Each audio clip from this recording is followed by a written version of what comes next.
Praise the Lord. கர்த்தராகிய இயேசு கிறிஸ்துவின் நாமத்தில் உங்களுக்கு எல்லாருக்கும் எங்களுடைய அன்பின் வாழ்த்துக்கள் சொல்லுகிறோம். ஒரு நிமிஷம் தியானிக்கிறதுக்காக ஒரு வசனத்தை நாம் வாசிக்கலாம். சங்கீதங்களின் புஸ்தகம் 34ஆம் சங்கீதம், அதனுடைய 7வது வசனம், 8வது வசனம். கர்த்தர் நல்லவர் என்பதை ருசித்து பாருங்கள். அவர் மேல் நம்பிக்கையாயிருக்கிற மனுஷன் பாக்கியவான். Praise the Lord. தேவனுடைய பிள்ளைகளே, அல்லேலூயா. கர்த்தர் மேல் நம்பிக்கையாயிருக்கிற மனுஷன் பாக்கியவான் என்று வேதம் சொல்லுகிறார். அவர் எப்படிப்பட்டவர் என்று ருசிச்சு பார்க்க வேண்டும் என்று வேதம் சொல்லுகிறார். அநேகர் ஆண்டவரை ருசிச்சு பார்க்கிறதில் பின்னோக்கம் போய் கொண்டிருக்கிற ஒரு காலத்தில் நாம் இருக்கிறோம். அல்லேலூயா. ஆனால் சங்கீதங்களின் புஸ்தகத்தில் தெளிவாக சொல்லுகிறார். 34ஆம் சங்கீதம் 7ஆம் வசனம் சொல்லுகிறார், கர்த்தர் நல்லவர் என்று. கர்த்தர் 8ஆம் வசனம். கர்த்தர் நல்லவர் என்பதை ருசித்து பாருங்கள். அவர் மேல் நம்பிக்கையாயிருக்கிற மனுஷன் பாக்கியவான். அல்லேலூயா. Price God. அவர் மேல் நம்பிக்கையாயிருக்கிற மனுஷன் பாக்கியவான் சொல்லுகிறார். ஒரு சின்ன கதை நான் உங்களோட பேசுகிறேன். நம்பிக்கை என்ற விஷயத்தில் நமக்கு ஒரு சின்ன கதை பேச வேண்டும் நேரம் வந்திருக்கிறார். அல்லேலூயா. நம்பிக்கை என்று சொல்லுகிற ஒரு ஆமையும் ஒரு முயலும் கூட ஓட்டப்பந்தயத்துக்கு போயிடுச்சு. சோத்திரம். நமக்கு தெரியும், சின்னதிலே நாம் படிச்சிருக்கிற ஒரு கதையாகும்.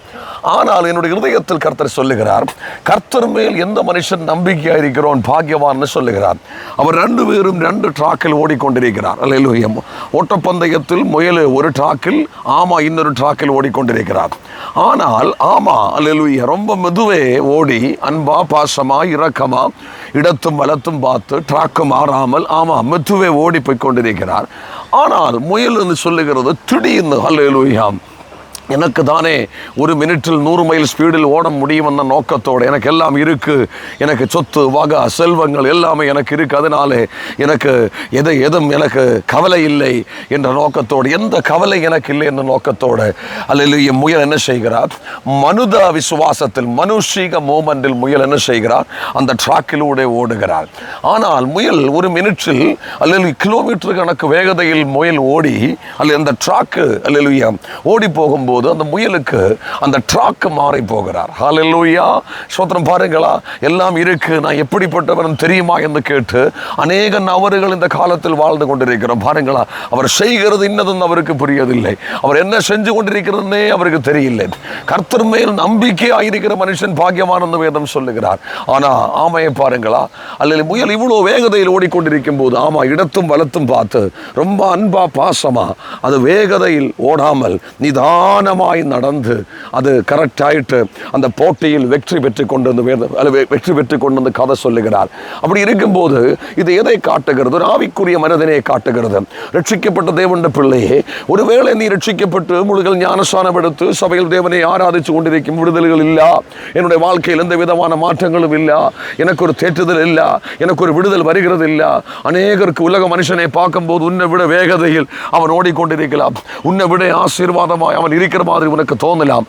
ஆனால் அன்பு தேவனுடைய பிள்ளையே, ரட்சிக்கப்பட்ட தேவனுடைய பிள்ளை, முடிவில் விடுதல் உனக்குதான், முடிவில் ஆசீர்வாதம் உனக்குதான், உன் பிள்ளைக்குதான், உன் குடும்பத்துக்கு தான். பார், ஒரு ஆவிக்குரிய மனுஷன் அவன் அல்லேலூயா முன்னாடி குலகாரனாக இருந்திருக்கலாம், கோபக்காரனாக இருக்கலாம், சண்டைக்காரனாக இருந்திருக்கலாம். ஆனால் ரட்சிக்கப்பட்டதுக்கு அப்புறம் அவன் அன்பாய் மாறும், பாசம் உள்ளவளாய் மாறும், தாழ்மை உள்ளவளாய் மாறும், பரிசுத்தம் உள்ளவளாய் மாறும். முன்னாடி ஓடிய வேகதைகள் ஒரு வேளை உலக மனுஷன் காண்கை அவன் ஓட முடியாது. ஆமையை போல நிதானமாய் இடத்தும் வலத்தும் பார்த்து ரொம்ப அழகா நடந்து போகிற ஒரு ஆவிக்குரிய வாழ்க்கையா இருக்கலாம் உனக்கு.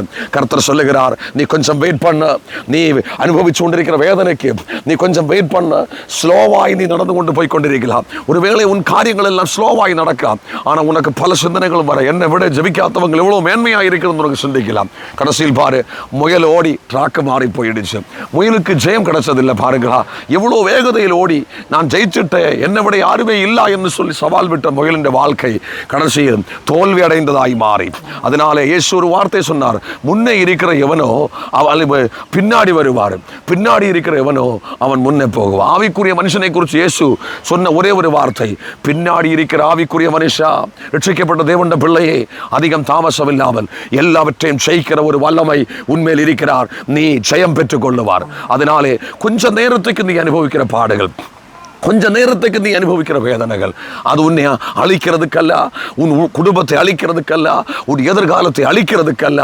கர்த்தர் தெளிவா சொல்லுகிறார், கர்த்தர் மேல் நம்பிக்கையா இருக்கிற மனுஷன் பாக்கியவான். அந்த வசனத்தில் எழுதி இருக்கு, வாசிங்களா? கர்த்தர் நல்லவர் என்பதை ருசிச்சு அன்பு தேவனுடைய பிள்ளையே ஒன்று மட்டும் நீ செய். வேதனைகள் வரும்போல், போராட்டங்கள் வரும்போல், நீ நிதானமாய் நடந்து செல்லும் போல் உனக்கு முன்பாக அநேகர் விடுதலைகளை பெற்றுக்கொண்டு அநேகர் நல்லா இருக்கிறது உனக்கு ஒருவேளை ருசிக்க முடியும். ஆனால் வேதம் சொல்லுகிறது நீ என்ன செய்ய வேண்டும்? கர்த்தர் நல்லவர் என்பதை ருசித்து பாருங்கள். அவர் மேல் நம்பிக்கையா இருக்கிற மனுஷன் பாக்கியவான். நீ கர்த்தர் நல்லவர் என்பதை நீ ருசிச்சு பார்த்து கொண்டே இரு. நீ அல்லேலூயா, நீ அப்படி இருந்தால் கட்டாயம் உன்னுடைய எதிர்காலம் கர்த்தர் கட்டி எழுப்புவார். கர்த்தர் நல்லவர் என்பதை நீ ருசிச்சு பார்க்கிறதுக்கும் அவன் மேல் நம்பிக்கையாக இருக்கிறதுக்கும் நீ உன் மனதை திடப்படுத்தியால் ஜெயம் உனக்கும் உன் குடும்பத்துக்கும் தான். எந்த மனுஷனும் அதை சுதந்திரிக்க முடியாது. ஒரு நிமிஷம் நமக்கு ஜெபிக்கலாமா? கண்ணுகளை மூடுங்க. ஆண்டவரே, சகோதரங்களுக்காய், குடும்பங்களுக்காய், பிள்ளைகளுக்காக, ஊழியங்களுக்காக ஸ்தோத்திரம். அநேக ஊழியங்கள் சோர்வடைந்து கொண்டிருக்கிறார், முன்னேற முடியாமல் தவித்துக் கொண்டிருக்கிறார், ஆத்துமாக்கள் இல்லாமல் பாரப்பட்டு கொண்டிருக்கிறார். கர்த்தர் சொல்லுகிறார், ஆளிலும் நீ நிதானமாய் நீ ஓடு, நீ ஆழமானப்படாதே, நீ வருத்தப்படாது. ஒருவேளை உனக்கு முன்பாக அநேக ஊழியங்கள் செழித்து கொண்டிருக்கலாம், இதை ஒன்றும் நீ பார்க்காதே. உன்னை அழைத்த தேவன் உண்மை உள்ளவன். உனக்கு தந்திருக்கிற கிருபை அது நிதானமாய் செயல்படும். ட்ராக்கு மாறாமல் நீ ஓடு, நிதானமாய் ஓடு. ஒரு ஆவிக்குரிய மனுஷன் நிதானமாய் ஓடுகிறவனாகும். அவன் ஒருபோதும் தோற்று போகாது.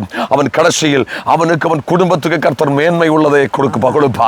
இன்றைக்கு கர்த்தர் நல்லவர் என்றதை நிரூபித்து பார். அல்லேலூயா. அவனில் நம்பிக்கையாக இருக்கிற மனுஷன் எவனோ அவன் பாக்கியவான் என்று வேதம் சொல்லுகிறார். ஜெபிச்சு ஆசீர்வதிக்கிறோம். குடும்பங்கள் மேன்மையாய் மாறும், ஊழியங்கள் மேன்மையாய் மாறும், எல்லா சோர்வுகளும் மாறும், எல்லா அலக்களிப்புகளும் மாறும், வேதனைகள் மாறும். ஜெபிச்சு ஒவ்வொரு குடும்பங்களையும் ஜெபிச்சு ஆசீர்வதிக்கிறோம். இந்த நேரத்தில் ஒரு விடுதல் கர்த்தர் கொடுத்ததுக்காக ஸ்தோத்திரம். எங்களை தாழ்த்துக்கிறோம். ஜெபத்தை கேட்டதுக்காக ஸ்தோத்திரம். இயேசு கிறிஸ்துவின் நாமத்தினாலே ஆமென். God bless you. கர்த்தர் உங்களை ஆசீர்வதிக்கட்டும். ஆமென்.